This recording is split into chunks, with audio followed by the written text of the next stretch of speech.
Uhawe ikaze mu kiganiro inyigisho za Bibiliya. Muri iki kiganiro tugenda turaba ibice vy'ivyanditswe muri Bibiliya yera ijambo ry'Imana, tukarimbura insiguro yavyo. Ni ikiganiro gitanga inyigisho z'ivyanditswe vyera mu kiringo c'imyaka 5.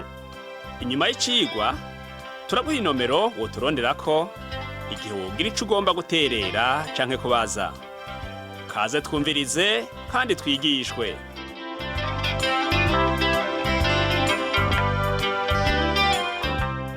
Ndaguhaye ikaze nshuti nawe mugenzi muri kino cigwa c'inyigisho za Bibiliya usanzwe utegurirwa n'ishirahamwe Transworld Radio mu Burundi. Ukaba uri kumwe na Pastor Samuel Nsabimbona sanzwe ndakigushikiriza.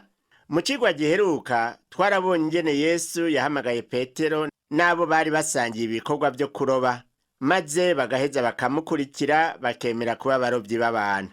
Twarabonye ingene yakijije umunyamibembe n'uwundi muntu amugaye. Turibuka kandi ingene yishuye abafarisayo n'abanyabwenge b'ivyanditswe igihe bari bamubajije igituma asangira n'abanyabyaha n'igituma abigishwa biwe batisonzesha. Ubu munsi twagomba turabe ibindi Yesu yakoze. Turashimikira mu gihimba ca 6 c'ubutumwa bwiza uko bwanditswe na Luka. Muri ico gihimba ubwa mbere turumva ingene Yesu yishuye abanyedini bakunda kumutera imibazo vyinshi. Hano barabaza ivyerekeye isabato. Ubwa kabiri turabona ingene yakijije umuntu anyunyutse ukuboko, hanyuma turabona ingene yatoranije za ntumwa ziwe. Turarangiriza twihweza inyigisho yatanze. Reka rero dutangure turabe ingene Yesu yishuye bamwe mu bafarisayo kugira ngo bamenye yuko ari we mwami w'isabato. Dusome 50 ya mbere y'iki gihimba ca 6 c'ubutumwa bwiza uko bwanditswe na Luka. Haratubwira ngo ku isabato agenda aca mu mirima y'ingano. Abigishwa biwe bamyoza ingano barazihekenya bazivungavunze mu minwe. Bamwe mu bafarisayo barababaza bati, ni iki gitumye mukora ikizira gukora ku isabato? Yesu nawe arababaza ati, ntaho murigera musoma ivyo Dawidi yakoze aho yari ashonje asonzanye n'abari kumwe nawe, ingene yinjiye mu nzu y'Imana akakira imitsima yagenewe gushikanirwa Imana akayirya akayihako n'abari kumwe nawe ari umuziro kuribwa uretse abaherezi bonyene. Kandi arababwira ati, umwana w'umuntu ni umwami w'isabato. Abafarisayo babonye abigishwa ba Yesu bamyoza ingano bakazivungavungira mu minwe, bati noneho karabaye kuko muriko murasoroma ku munsi w'isabato. Naho babagirije ko barenze ivyagezwe, oya ntavyo bari barenze, kuko nta wamyoje izo ngano azitwara. Kandi nta numwe yashizemwo umuhoro canke ngo ashiremwo urukero nk'uko dushobora kubisoma mu gitabu co gusubira mu vyagezwe igihimba ca 23 umurongo wa 24 n'uwa 25. Naho hakaba havuga ngo, muri mwebwe nihagira uwushika mu mizabibu y'uwundi, inzabibu ashobora kuziriraho nyene uko agomba agahaga, ariko ntagire izo atekera mu cafisi.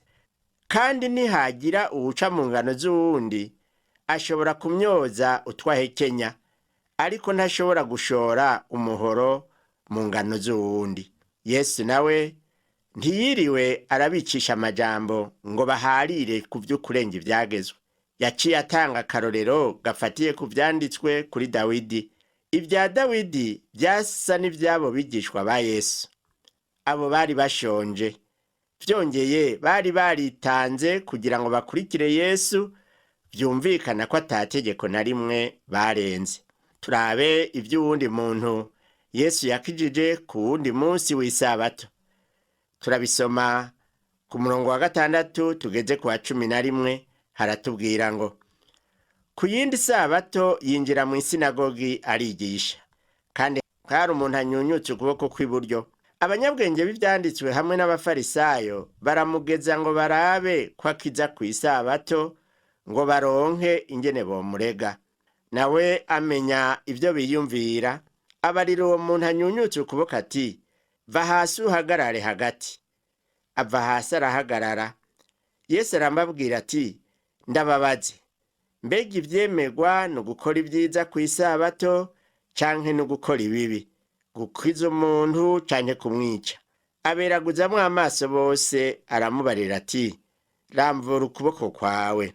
Arabigira, ukuboko kwiwe kurakira. Ariko bo birabasaza rwose, baja inama y'ico bogira. Uwo muntu yaranyunyutse ukuboko, bamuhagaritse hagati mw'ishengero ry'abantu imbere ya Yesu. Yesu we kari akaryo kabonetse ko kwigisha. Iryo shengero ryari rimaze kumenya ko Yesu ari nyene ububasha, kandi ko ari nyene imbabazi. Bari biteze igitangaza agira akore. Abansi biwe bobo bari bamuronse akabero. Mu butumwa bwiza uko bwanditswe na Matayo hoho, havuga yuko ako kanya nyene baciye batangura kuja inama y'ingene bomwica. Ariko uwo mwanya ntibabishoboye kuko igihe kitari bwagere. Nk'uko twabibonye mu vyigwa biheruka, bamwe mu bigishwa ba Yesu babonaniye i Yerusalemu. Hanyuma agiye ku kiyaga c'i Galilaya, arabahamagara ngo bamukurikire. Bamaze kujana nawe, ntivyatevye baciye basubira kwironderera amafi. Ntivyahereye aho, yarongeye arabahamagara, abasanze ku kiyaga nk'uko ivyanditswe bibivuga, ngo bahejeje gushikana ubwato bwabo ku nkombe, basiga vyose baramukurikira. Ivyo twabibonye mu butumwa bwiza uko bwanditswe na Luka mu gihimba ca 5 umurongo wa 11. Ubu naho reka turabire hamwe uko mu minsi ikurikira Yesu yatoranije intumwa ziwe 12. Iyo nkuru turayisoma duhereye ku murongo wa 12 kugeza ku wa 16. Haratubwira ngo, muri iyo minsi avayo aja ku musozi gusenga. Akesha ijoro ryose asenga Imana. Ijoro rikeye ahamagara abigishwa biwe, atoranyamwo 12 abita intumwa: Simoni uwo yise Petero, Andereya mwene nyina, Yakobo, Yohana, Filipo, Barutolomayo, Matayo, Toma, Yakobo mwene Arufayo, Simoni yitwa Zerote, Yuda mwene Yakobo, na Yuda Isikaryota yabaye umuguranyi. Aha rero turabona ko kugira ngo atore izo ntumwa ziwe 12, Yesu yaraye arasenga ijoro ryose. Muri abo turabona umwe yabaye umuguranyi, uwundi nawe harageze hamwihakana, ariko mu nyuma aricuza arihana. Ico tubona coco nuko abakozi b'Imana badakwiye gupfa gushigwaho. Harakwiye kubanza kurondegwa ubugombe bw'Imana. Mu butumwa bwiza uko bwanditswe na Yohana igihimba ca 15 umurongo wa 16, haravuga ngo, si mwebwe mwantoranije, ariko ni jewe nabatoranije. Nabashizeho kugira ngo mugende murama ivyamwa, kandi ngo ivyamwa vyanyu bigumeho, kugira ngo ico muzosaba Data cose mu izina ryanje akibahe.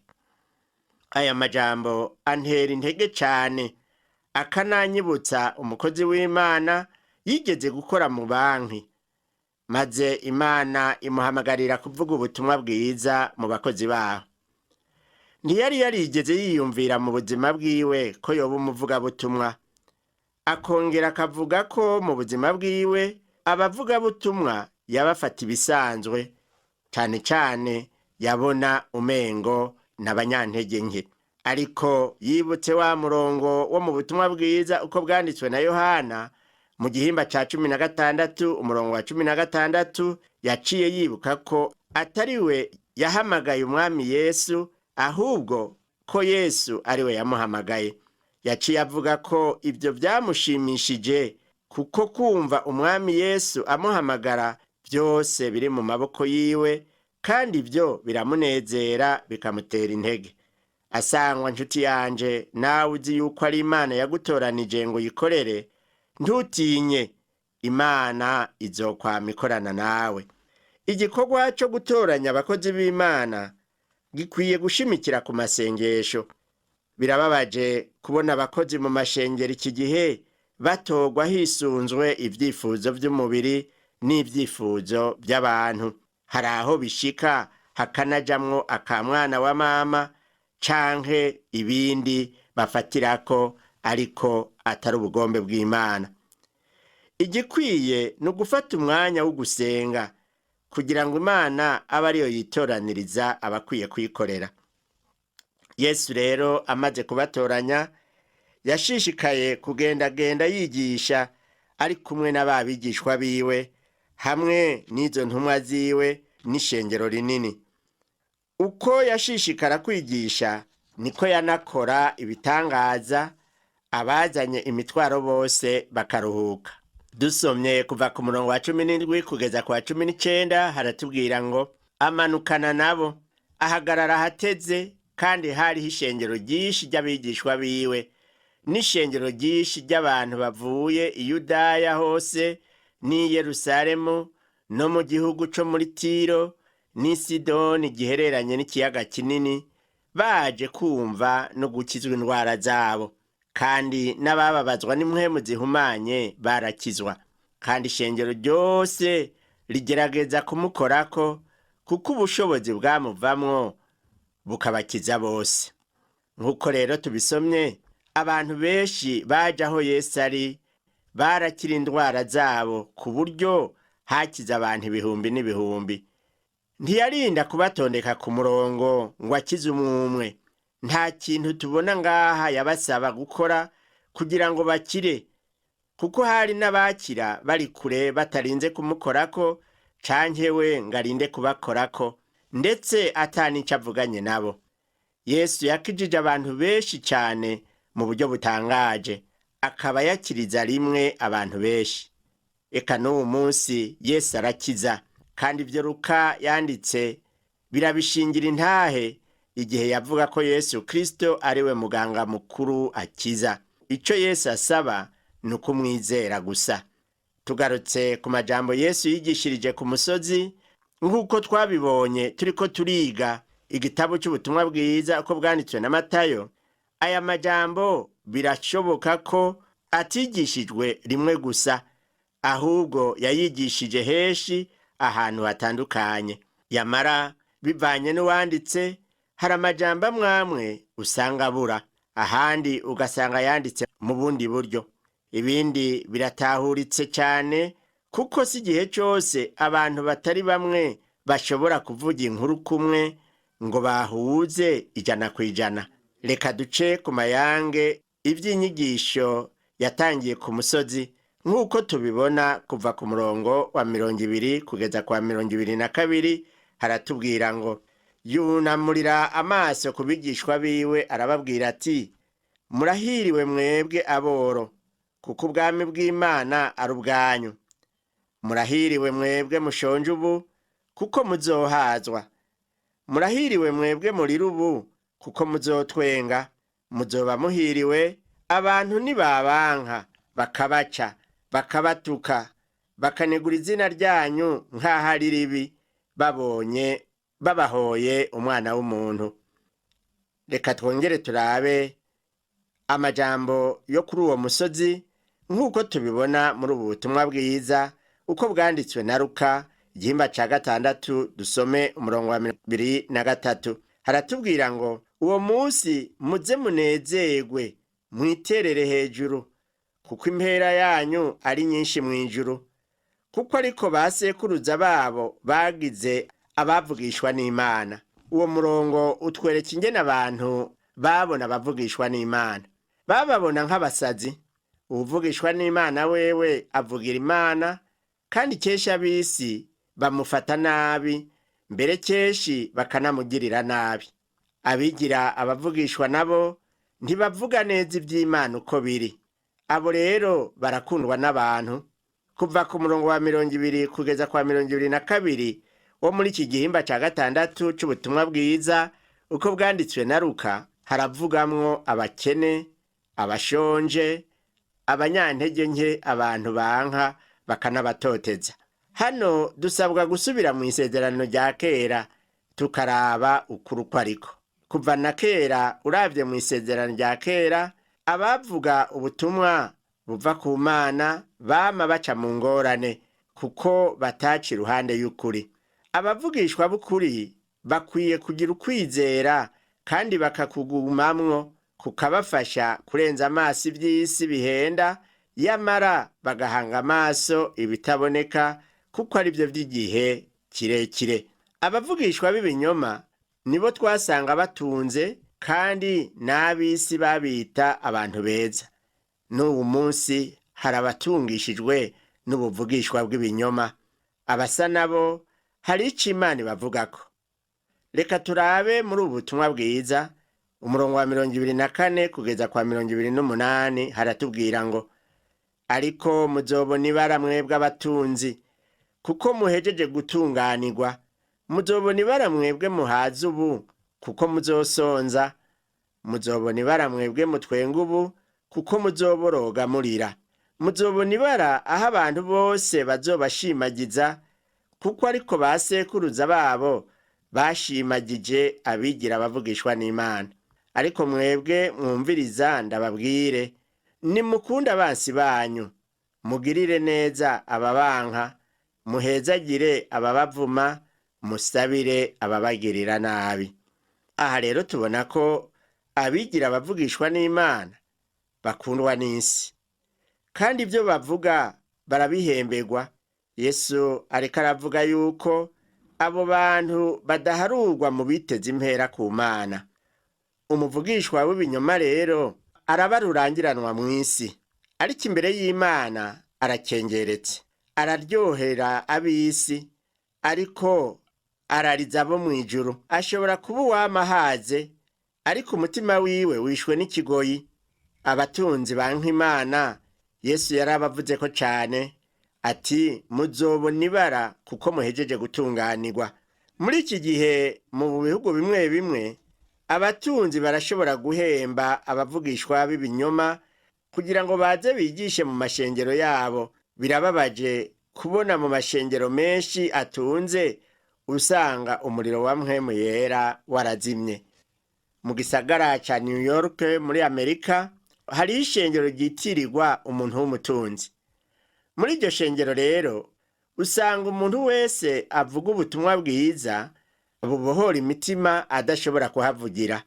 Uvuga ubutumwa bwiza bw'ukuri hari aho yovuga adacishije iruhande nk'uko mpwemu yera abimuhaye, agasanga yavuze nabi uwo mutunzi, bigatuma yohava yugara iryo shengero. Bene ayo mashengero iyo avugiwemwo ukuri kw'ijambo ry'Imana ntibabishima, kuko bene kuyatanguza nta ntumbero yo gukwiragiza ijambo ry'Imana bari bafise. Iki nico gituma rero nk'uko twamaze kubibona uhasanga bavugishwa biyitirira Imana ariko vy'ukuri atari iyo bavugira. Mw'ikete Yakobo yanditse mu gihimba ca 5 umurongo wa 1 kugeza kwa 3 atubwira ati, ehe rero yemwe batunzi, nimurire muboroge kuko mugira mufutane. Ubutunzi bwanyu buraboze, impuzu zanyu ziriwe n'inyenzi, inzahabu n'ifeza zanyu zinyengeterewe n'ingese. Ingese zavyo zizobicabona co kubagiriza, zizonyengetera imibiri yanyu nk'umuriro mwarundanije ubutunzi mu minsi y'umuhero. Mbora nibaza igihe abitwa abakristo bo mu bihugu bimwe bimwe bitunze ku isi bazokanguka, kuko abo batunzi ndetse umuntu yokwita n'abanyepolitike barosha abantu bakabajana kure y'Imana. Ntibitwararika abakene canke agateka ka kiremwa muntu, kuko bo baba bashaka kwigumira mu butunzi bwabo. Inzira iyo ari yo yose bwozana namwo, ari inzira mbi canke ari nziza, barabwakira. Mu gateka kazina muntu sinitwararitse ibara ry'urukoba rw'umuntu, ariko ndavuga ku mutima w'umuntu. Apfa kuba yarogejwe n'amaraso ya Yesu, ayo yasheshe ku musaraba ngo acungure isi. Umuntu niyaba yarogejwe n'amaraso, uwo ni mwene data, uwo tuzobana mu ijuru ubuzima budahera. Nico gituma nkwiye kwimenyereza kubana nawe tukiri ngaha ku isi. Gutunga si bibi. Abakristo rero nitureme mu mitima, ntidutwagwe n'ivy'iyi si n'ab'isi batunze, umuntu naho yoba mukene akaba yarogejwe n'amaraso ya Yesu aratunze mu by'impwemu. Uwo niwe muvukanyi wanje mukuru tutaravye ivy'amoko n'ibara canke intara. Uwo niwe tuzobana ibihe bitazoshira mu munezero ntangere. Hanyuma dufatanye kuvuga tuti turabavukanyi ba Yesu, kubw'ivyo turabaraganwa nawe ubuzima budahera. Yesu aragukunda nshuti yanje, niwaba umukunda n'umutima ukunze ataburyarya. Uwugize uburyarya nawe niwaba ariko arihenda. Reka turabe inyigisho Yesu yashishikaye gutanga muri buno butumwa bwiza ko bwanditswe na Luka mu gihimba ca 6 uhereye ku murongo wa 31 ukageza ku wa 46. Aha rero izo nyigisho zica zitubera icirore cyo kwirabiramwo maze twisuzume. Yavuze ati, kandi uko mugomba ko abantu babagirira muba ariko mubagirira namwe, kandi nimwakunda babakunda muzoshimwa iki? Kuko abanyabyaha nabo bagira batyo. Kandi nimwagirira neza babagirira neza muzoshimwa iki? Kuko abanyabyaha nabo bagira batyo. Kandi nimwagurana abo muziga ko bazobishura muzoshimwa iki? Abanyabyaha nabo bagurana abandi banyabyaha ngo bishugwe nk'ivyabo. Ariko mukunda abansi banyu, mubagirire neza, mugurana abantu mutaziga ko muzokwishugwa, kandi impera zanyu zizoba nyinshi. Namwe muzoba abana bisumba byose, kuko igirira neza intashima n'ababi. Mugire imbabazi nk'uko se agira imbabazi. Kandi ntimugahinyurire mu mitima yanyu, namwe mukazohinyugwa, kandi ntimugatsindishe, namwe mukazotsindishwa. Mubohore, namwe muzobohorwa. Mutange, namwe muzohabwa ingero nziza, itsindagiye, inyingishe, isesekaye, niyo bazobaha muco muteze. Kuko ingero mugeramwo ariyo muzosubirizwamwo namwe. Kandi abacira umugani ati, mbega impumyi yoshobora kurongora iyindi impumyi? Zombi ntizogwa mu cobo. Umwigishwa ntaruta umwigisha wiwe, ariko umwigishwa wese arangije azoba nk'umwigisha wiwe. Urabira iki akabango kari mu jisho rya mugenzawe? Ikigiga kiri mu jisho ryawe ntucitegereze. Woshobora ute kubwira mugenzawe uti zana mugenzi, ndagutosora akabango kari mu jisho ryawe? Nawe ubwawe nturabe ikigiga kiri mu jisho ryawe. Wandyarya we, banza witosora ikigiga kiri mu jisho ryawe, uheze ubone neza gutosora akabango kari mu jisho rya mugenzawe. Kuko ata giti ciza cama ibibi, kandi nta giti kibi cama ivyiza. Igiti cose kimenyekanira ku byo camye. Ntabo kwamura insukoni ku munyinya, canke inzabibu ku mukere. Umunyangeso nziza akura ivyiza mu itunga ryiza ryo mu mutima wiwe, n'umunyangeso mbi akura ibibi mu itunga ribi. Ibibogaboga mu mutima nivyo akanwa kiwe kavuga. Kandi mumpamagarira iki ngo mwami mwami, ntimukore ibyo mvuga. Uvuga rero ubutumwa bwiza mu ishengero yironderera icubahiro, ntiyirirwa aradoma urutoke ku caha. Abavuga butumwa benshi bo muri bino bihe vy'iterambere ntibemera yuko icaha ari umugararizo ku Mana, ariko menya yuko Imana idashobora gushigikira uwugerageza gupfukapfuka icaha agisiga amavuta mu kwerekana ko atangorane giteye. Naho bavuga ubutumwa batadoma urutoke ku caha ngo ntibashavuze ababumviriza, ukuri koko k'ubutumwa bwiza kuvuga ngo nimwihane, kandi uko ntiguhinduka. Reka dushishikare turabe ingene Yesu yasozereye inyigisho mu gusoma ku murongo wa 47 kugeza kwa 49. Haratubwira ngo, umuntu wese aza ahondi akumva amajambo yanje akayakora, ndabereka uko asa. Asa n'umuntu yubaka inzu yimvye hasi cyane, akubaka umushinge ku rutare, maze umugezi wuzuye usurira kuri iyo nzu, ntiwashobora kuyinyiganyiza kuko yubatswe neza. Ariko uwumva ntabikore asa n'umuntu yubatse inzu yiwe kw'ivu atimvye umushinge, maze umugezi uyisurirako ikirasenyuka, uguhomvoka kw'iyo nzu kwabaye ugukomeye.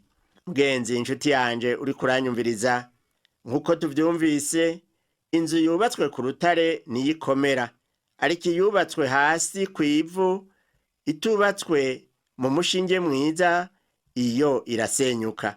Iki gihimba rero ca 6 c'ubutumwa bwiza uko bwanditswe na Luka ni cirore dukwiye kwirabamwo, kandi kiratwemeza ko turi abanyabyaha. Yesu niwe rutare ukwiye kubakako, nshuti yanje, mu kwizera kwawe, kugira ngo ntikunyiganyizwe n'ikintu na kimwe co gushikira, nk'uko tubibona mu ikete Pawulo yandikiye Abikorinto rya mbere mu gihimba ca 3 umurongo wa 11 yababwiye ngo, kuko uwundi mushinge ata muntu ashobora kuwushiraho atari uwashizweho niwo Yesu Kristo. Yesu iyo umwubatseko mu kumuha umutima wawe wose n'inkomezi zawe zose n'ivyiyumviro vyawe vyose ngo bibe vyiwe avyiganzire, uca wubakwa mu buryo burama. Ibi rero ushobora kubikora no muri kano kanya, kandi nanje ndafatanya nawe gusenga. Mwami Yesu, ndagusavye ngo wiyereke uwo muvukanyi yanteze amatwi.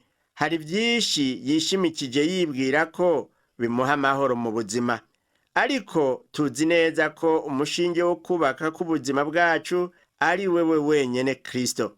Mufashe aka kanya akwiyegurire n'ivyo afise vyose, maze akwizere abone kubaka kuri wewe mushinge mwiza uzotuma ukwizera kwiwe kutanyiganyizwa. Ndagushimiye kunyumvise, ndabisavye mu izina rya Yesu Kristo umwami wacu, amen. Icigwa cacu co kuri uno munsi kigaruke ngaha, naho ubutaha. Mwami wacu Yesu Kristo aguhezagire.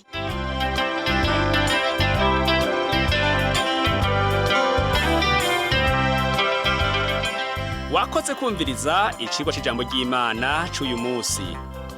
Ushobora kumviriza n'ibindi biganiro by'inyigisho za Bibiliya, canke ukabikwega kuri uru rubuga rwa interinete rukurikira: http utuburungu tubiri uturongo tubiri duhengetse ttb akaburungu twr akaburungu org.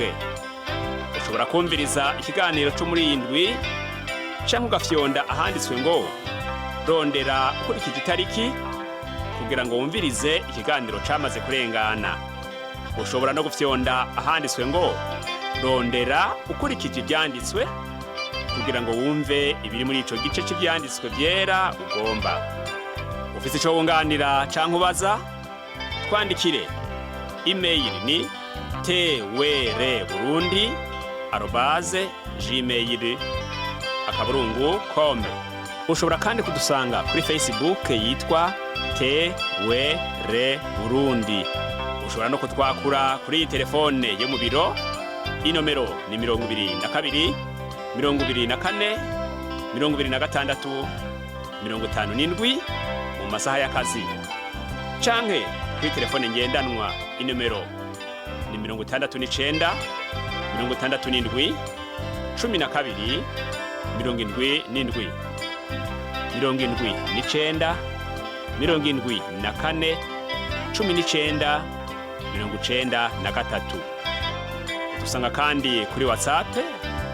Nimero ni 79 38 71 99. Yesu aguhezagire.